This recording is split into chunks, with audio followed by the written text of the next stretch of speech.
Bus ಇಷ್ಟೊತ್ತೆಲ್ಲೇ ಹೋಗಿದ್ದೆ ನೀನು? ನಿನ್ ಬಟ್ಟೆ ಬರೆಯಲ್ಲ ಇಟ್ಕೊಂಡಿದೀಯಾ? ನನ್ನ ರೂಮಲ್ಲಿದೆ. ನಿನ್ನ ರೂಮ್ನಲ್ಲ? ನಮ್ಮ ರೂಮಲ್ಲಿ ನೀನೊಂದು ಪೌಡರ್ ಡಬ್ಬಾನೂ ಇಲ್ಲ ಗೊತ್ತಾ? ಓ ಜಾಹ್ನವಿ ನಿಮಗೆ ವಿಷಯನೇ ಹೇಳಿಲ್ವಾ? ಏನು? ಜಾಹ್ನವಿ ಹೇಳಿದಾಳೆ ಇನ್ಮೇಲೆ ನಾನು ನಿನ್ನ ರೂಮಲ್ಲಿ ಇರಬಾರ್ದಂತೆ. ಹೌದಾ? ಯಾಕೆ? ನಿನಗೆ ಡಿಸ್ಟರ್ಬ್ ಆಗತ್ತಂತೆ. ನನಗೂ ಪ್ರೈವಸಿ ಇರ್ಲಿ ನಿನಗೂ ಪ್ರೈವಸಿ ಇರ್ಲಿ ಅಂತ ನನ್ನನ್ನ ಬೇರೆ ರೂಮಿಗೆ ಶಿಫ್ಟ್ ಮಾಡಿದಾಳೆ. ನನ್ನ ಲಗೇಜ್ ಎಲ್ಲ ಅವಳೇ ತಗೊಂಡೋಗಿಟ್ಟಿದ್ದು. ಅಂದ್ರೆ ಜಾನ್ವಿ ನಮ್ಗೇನು ಹೇಳಿಲ್ವಲ್ಲ? ಆದ್ರೆ ಅತ್ತೆಗೆ ಹೇಳಿದಾಳೆ, ಅತ್ತೆ ಒಪ್ಕೊಂಡಿದ್ದು ಆಯ್ತು. ಈ ಜಾನ್ವಿ ಏನ್ ನಡೆಸ್ತಾ ಇದ್ದಾಳೆ? ಅಲ್ಲ, ನನಗೂ ಒಂದಿಷ್ಟು ಡಿಸೈನರ್ ಸೀರೆ ಕೊಟ್ಟಿದ್ದಾಳೆ.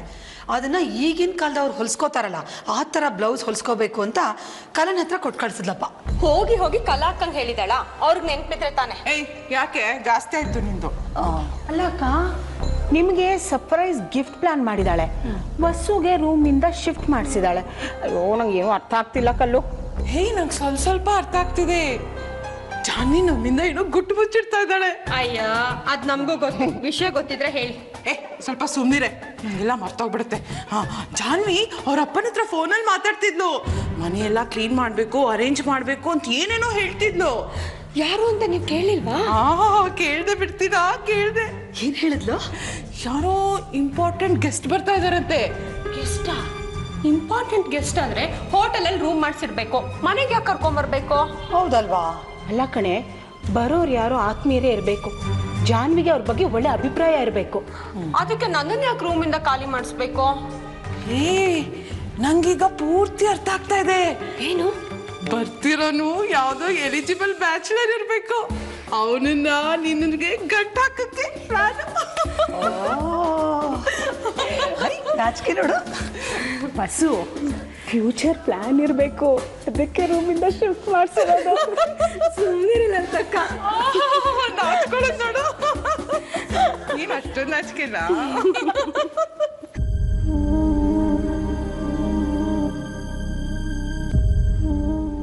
ಶ್ರೀ, ನೀನೇ ಇಲ್ಲಿಗೆ ಬಂದಿದ್ದು ಒಳ್ಳೇದಾಯ್ತು.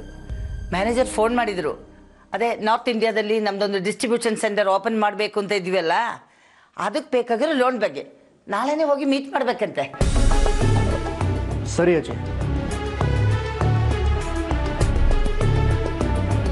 ಅಜ್ಜಿ, ನಮ್ಮ ಆಫೀಸಲ್ಲಿ ಕೆಲಸ ಮಾಡ್ತಾರಲ್ಲ ಸುಧಾ ಅವರು, ಅವ್ರ ಮಗ ಅವ್ರ ಜೊತೆ ಜಗಳ ಮಾಡಿಕೊಂಡು ಮನೆ ಬಿಟ್ಟು ಹೋಗಿದ್ದಂತಲ್ಲ, ಅವನೇನು ಇವಾಗ ಮನೆಗೆ ವಾಪಸ್ ಬರ್ತಿದ್ದಾನಂತೆ.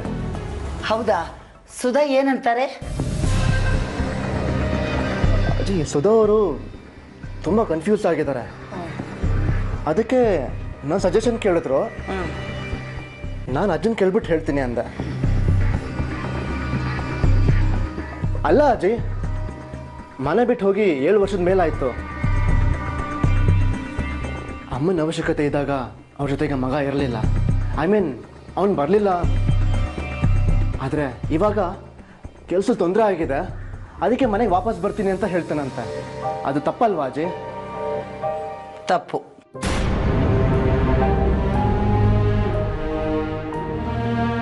ಹಾಗಾದರೆ ಸುಧಾ ಅವ್ರಿಗೆ ಹೇಳ್ಬಿಡ್ತೀನಿ, ಯಾವುದೇ ಕಾರಣಕ್ಕೂ ನೀವು ನಿಮ್ಮ ಮಗನ ಮನೆಗೆ ವಾಪಸ್ ಕರೆಸ್ಕೋಬೇಡಿ, ಅದು ತಪ್ಪಾಗುತ್ತೆ ಅಂತ. ಶ್ರೀ, 1 ನಿಮಿಷ. ಜೀವನದಲ್ಲಿ ಎಲ್ಲಾನು ತಪ್ಪು ಸರಿ ಅಂತ ತೀರ್ಮಾನ ಮಾಡೋಕ್ಕಾಗಲ್ಲ.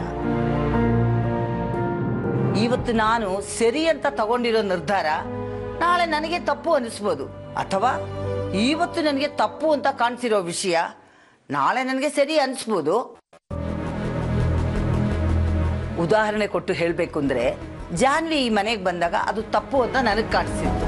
ಆದರೆ ಈಗ ನನ್ನ ಯೋಚನೆನೇ ತಪ್ಪು ಅಂತ ನನಗನ್ಸಿದೆ ಅಲ್ವಾ? ಹಾಗೆ ಜೀವನದಲ್ಲಿ ನಾವು ತಗೊಳ್ಳೋ ಎಲ್ಲ ನಿರ್ಧಾರಗಳು ಸರಿಯಾಗೇ ಇರುತ್ತೆ ಅಂತ ಹೇಳಕ್ಕಾಗಲ್ಲ. ಅಜಿ, ಜಾನು ವಿಷಯನೇ ಬೇರೆ, ಸುಧಾ ಮಗನ ವಿಷಯನೇ ಬೇರೆ ಅಲ್ವಾ?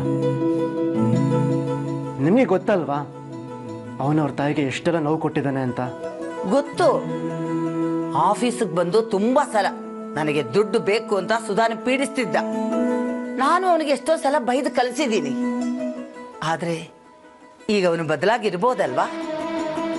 ಅಂದರೆ ಹಿಂದೆ ಒಬ್ಬ ಮನುಷ್ಯ ನಿಮ್ಗೆ ಎಷ್ಟೇ ನೋವು ಕೊಟ್ಟಿದ್ರು, ನಿಮ್ಗೆ ಎಷ್ಟೇ ಬೇಜಾರು ಮಾಡಿದ್ರು ಕೂಡ ಆ ಮನುಷ್ಯ ಬದಲಾಗಿದ್ದೀನಿ ಅಂತ ಹೇಳಿದ್ರೆ ನೀವವ್ರನ್ನ ಕ್ಷಮಿಸ್ಬಿಡ್ತೀರಾ? ಯಾಕೆ? ನಾನು ನಿನ್ನ ಹೆಂಡ್ತಿನ ಮನಸ್ಸಿನಿಂದ ಒಪ್ಕೊಂಡಿರೋದು ಖುಷಿಯಾಗಿಲ್ವಾ ನಿನಗೆ? ಆದರೆ ಜಾನು ವಿಷಯನೇ ಬೇರೆ, ಇದೇ ವಿಷಯ ಬೇರೆ ಅಲ್ವಾ ಅಜ್ಜಿ? ಯಾಕೆ ಬೇರೆ ಬೇರೆ ಹೇಳು? ಜಾನ್ವಿನ್ ಕಂಡ್ರೆ ನಿನಗೆ ತುಂಬ ಇಷ್ಟ ಅಲ್ವಾ? ಅದಕ್ಕೆ ಪ್ರತಿಯೊಬ್ಬರು ಹಾಗೇನೆ ಶ್ರೀ, ಬದಲಾಗಿದ್ದೀವಿ ಅಂದಾಗ ಬೇರೆಯವರು ಕ್ಷಮಿಸ್ಲಿ ಅಂತ ಬಯಸ್ತಾರೆ. ನಾವು ಅದನ್ನು ಒಪ್ಕೊಂಡು ಕ್ಷಮಿಸಿದರೆ ನಾವು ದೊಡ್ಡವರಾಗ್ತೀವಿ, ಇಲ್ಲ ಅಂದರೆ ನಾವು ಚಿಕ್ಕವರಾಗ್ಬಿಡ್ತೀವಿ ಶ್ರೀ. ಹಾಗಾದರೆ 27 ವರ್ಷದ ಹಿಂದೆ ಮನೆ ಬಿಟ್ಟು ಹೋದ ನಿಮ್ಮ ಮಗ ಅಕಸ್ಮಾತ್ ನಾಳೆನೇ ಮನೆಗೆ ವಾಪಸ್ ಬಂದು ನಾನು ಬದಲಾಗಿದ್ದೀನಿ ಅಂತ ಹೇಳಿದ್ರೆ ಅವರನ್ನು ಕ್ಷಮಿಸ್ತೀರಾ ಅಜ್ಜಿ?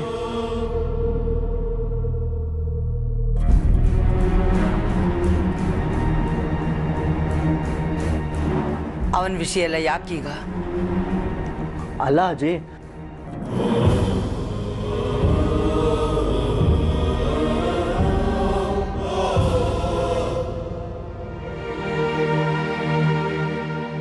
ಆ ಸಂದರ್ಭ ಬಂದಾಗ ನೋಡಿದ್ರಾಯ್ತು.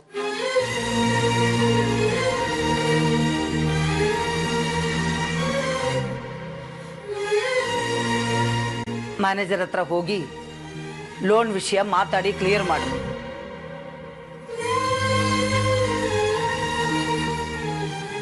ಹೋಗು ಶ್ರೀ,